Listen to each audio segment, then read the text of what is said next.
السلام علیکم ورحمۃ اللہ وبرکاتہ نحمده ونصلي على رسوله الكريم اما بعد فاعوذ بالله من الشیطان الرجیم بسم اللہ الرحمن الرحیم وإذ قال إبراهيم لأبيه آذر أتتخذ أصناما آلهة إني أراك وقومك في ضلال مبين صدق اللہ العظیم۔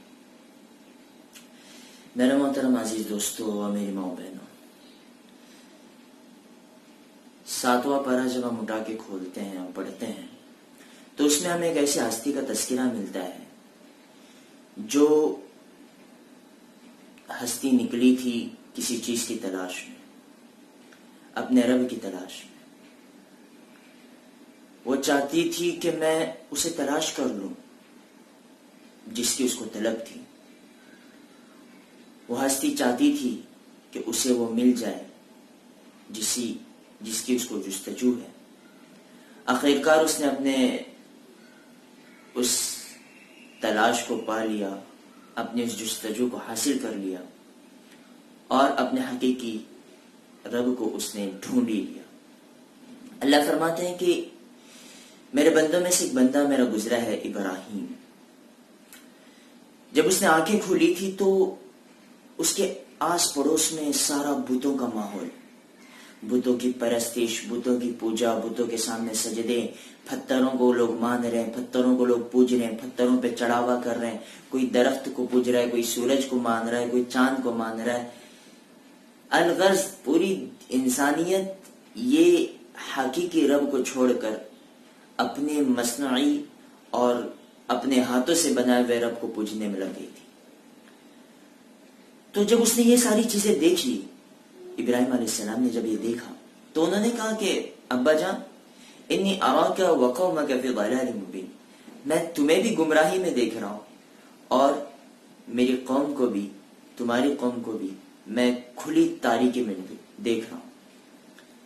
میں یہ نہیں مانتا، میں ان لوگ کو نہیں مانتا، میں رب مان نہیں سکتا، اس لیے کہ وہ رب کیسے ہو سکتا ہے، وہ معبود کیسے ہو سکتا ہے جو کچھ سنتا نہیں ہے، وہ معبود کیسے ہو سکتا ہے جو تمہاری پکار پہ آتا نہیں ہے۔ تو ان کو جستجو ہوئی، ان کو ایک امنگ ابھری کہ میں اپنے رب کو تلاش کر لوں۔ تو اللہ نے ان کا پورا واقعہ بیان کیا۔ فلما جن علیہ اللیل رأى کوكبا، کہ ابراہیم کو ہم اپنی ساری نشانیاں دکھلانا چاہتے تھے۔ کیوں؟ لیکون من الموقنین، تاکہ وہ ایمان اور یقین لانے والوں میں سے بن جائے۔ تو کیا دکھایا اللہ تبارک و تعالیٰ نے انہیں؟ تو وہ ایک رات انہوں نے دیکھا کہ آسمان پہ ستارے جھلملا رہے ہیں۔ تو انہوں نے سوچا کہ رأى کوكبا قال هذا ربی، شاید یہ میرا رب ہو سکتا ہے، چلو دیکھتے ہیں۔ لیکن فلما افل قال لا احب الافلین، کچھ سمے گزرا تھا، جب صبح ہونے کو تھی ستارے ڈوب گئے۔ جیسے ستارے ڈوب گئے تو کہنے لگے کہ میں ڈوبنے والوں کو پسند نہیں کرتا، جو چب جائے وہ میرا رب نہیں ہو سکتا۔ پھر اگلے دن جب انہوں نے فلما رأى القمر بازغا، جب چاند کو دیکھا جو اپنے آب و تاب کے ساتھ دمک رہا تھا، چمک رہا تھا، جب اس کو دیکھا تو کہنے لگے قال هذا رب، یہ میرا رب ہو سکتا ہے۔ فلما افل، لیکن جب وہ بھی ڈوب گیا تو کہنے لگے کہ نہیں، یہ بھی میرا رب نہیں ہو سکتا۔ پھر جب صبح طلوع ہوئی فلما رأى الشمس بازغا، تو انہوں نے سورج کو دیکھا تو دیکھ کے کہنے لگے هذا ربی هذا اکبر، یہی میرا رب ہو سکتا ہے۔ کیوں؟ اس لیے کہ یہ بڑا بھی ہے۔ لیکن جیسے ہی دن ڈھل گیا فلما افل قال یا قوم انی بریء مما تشرکون، تو کہنے لگے کہ اے میرے قوم، میں ان ساری چیزوں سے میں برات کرتا ہوں جو تم شریک کرتے ہو۔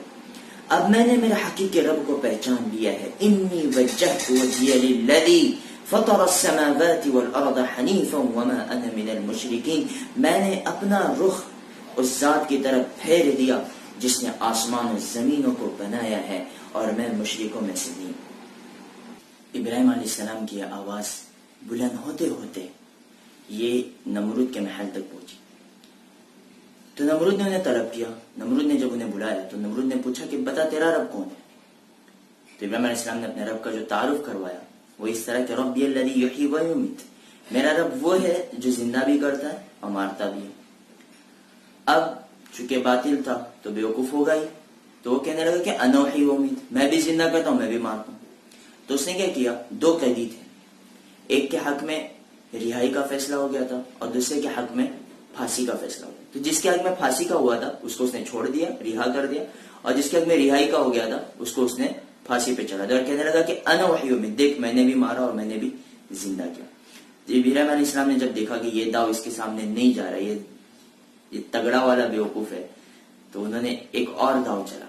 وہ داؤ یہ تھا کہ قال ابراہیم فإن اللہ یأتی بالشمس من المشرق فأتی بها من المغرب، کہ میرا رب وہ ہے، میرا اللہ وہ ہے جو سورج کو مشرق سے نکالتا ہے. اگر تو اپنے آپ کو رب مانتا ہے تو تو مغرب سے نکال کے دکھا، اگر تو نے مغرب سے نکال کے دکھا تو میں تیری ربوبیت مانوں. لیکن جب اس نے یہ سنا فبہت الذی کفر، تو اس کے پیروں تلے سے زمین کھسک گئی. تو یہ تھا کہ جب اللہ کو پہچان لیا، اللہ کو جب پا لیا، تو بڑے سے بڑے باطل سے بھی مقابلہ ان کے لیے آسان تھا. ہم بھی جب اپنی زندگی میں اللہ کو پہچان لیں گے اور اللہ سے ہمارا تعلق ہو جائے گا، اللہ سے جب ہماری دوستی ہو جائے گی، تو اللہ کے لیے گناہوں کو چھوڑنا آسان، اللہ کے لیے نیکی کو کرنا آسان، اللہ کے لیے ساری چیزیں قربان کرنا آسان. کب؟ جب اللہ ہم کو ملے گا، اللہ سے جب یاری ہوگی. اللہ سے جب تک یاری نہیں ہے، اللہ کو جب تک ہم نہیں پہچانتے، تب تک ہماری زندگیوں میں یہ دین نہیں آ سکتا، اللہ کے حکم کی تعمیل نہیں آ سکتی. اس لیے آج کی اس تفسیر کا سبق یہی ہے، آج کے اس ایپیسوڈ کا سبق یہی ہے کہ ہم اپنے حقیقی اللہ کو پہچاننے والے بن جائیں، اللہ کو پہچان کر اس کی ماننے والے بن جائیں. اللہ ہم سب کو عمل کی توفیق دے. آمین. وآخر دعوانا ان الحمد للہ رب العالمین. السلام علیکم ورحمۃ اللہ وبرکاتہ.